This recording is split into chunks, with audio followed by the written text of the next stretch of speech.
My concern here, million concerns, but one of them is, in historical terms, interest rate increases or the price of money is historically cheap. I mean, how bad will things get if interest rates still keep climbing? People are already facing what they call a mortgage cliff, Alan, and that's when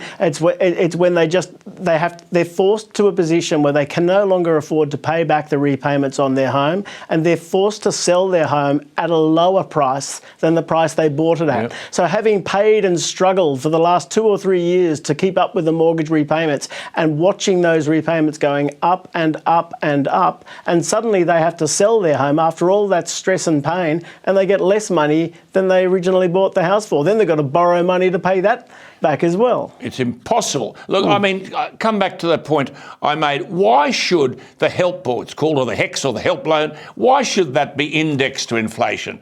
I mean, I've argued that at least for the first degree or the first vocational course, the HEX loan should not face indexation. It should be a government commitment to young Australians to say, listen, get better for qualifications and add to the productivity in the workforce. But I mean, you can't get through to these people in Canberra. Harry Triguboff in Sydney wants to build hundreds of these apartments, and the government won't let him.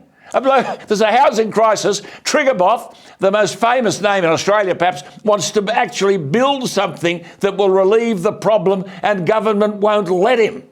We had the outrageous situation the other day where a council, Randwick Council, actually opposed a development in a different local government area. It was in Bayside Council, and they didn't want it, even though it was across the other side of South Dowling Street, a massive expressway, and there was claims that we don't want to look and see high-rise development of any kind in our area, so we'll oppose it. And that came from the Randwick Council. Poor old Harry despite being the person that's produced more homes for Australians than any other person, he nonetheless still faces this idea that he's in some way causing a problem. In fact, he is the one that wants to solve the problem by building new homes. That's it. And then, of course, the Labor government says they're going to run record levels of net overseas migration.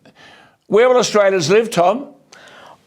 Well, I've got some sympathy with the idea that we need to have migrants to fill all of the skill shortages that we have. Yep. But my goodness me, if you haven't worked out that you need homes for these people to live in, then you've really only done half the job, if that. That's it. See, you've got two sides of this coin here. There's a group then that says negative gearing, we must get rid of negative gearing. That's an incentive for people to actually be in the housing market. Well, that's fine. Get rid of negative gearing and they'll take their money somewhere else, and there'll be fewer homes to rent. And then the Greens say, oh, we want a rent freeze. So the investor takes his money somewhere else. But there is a problem about rent. Should the landlord arbitrarily be able to stick the rents up by 20 or 30% just because people are queued up around the block trying to get some form of accommodation? That's a vexed one, Alan. It's something that I find difficult to answer because on the one hand, that's the market. And if we live in a system which responds to markets and market demand, then you would say, well, that's fair enough. But I would say I think that there should be no more than one rental increase per year. And you shouldn't be having a situation where people are sort of allowing 6-month rentals and then throwing people out so they can score big on the Airbnb market over summer, for example, near a beach. I think that's outrageous. I think that when you're talking 20 and 30%, that really does reflect the bigger crisis the government has created by not allowing housing supply.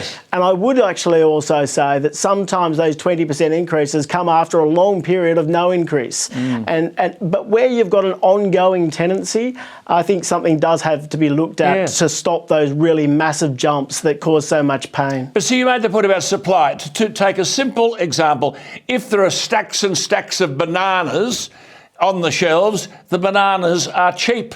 If there aren't many bananas, the bananas are dear. It's no different from housing.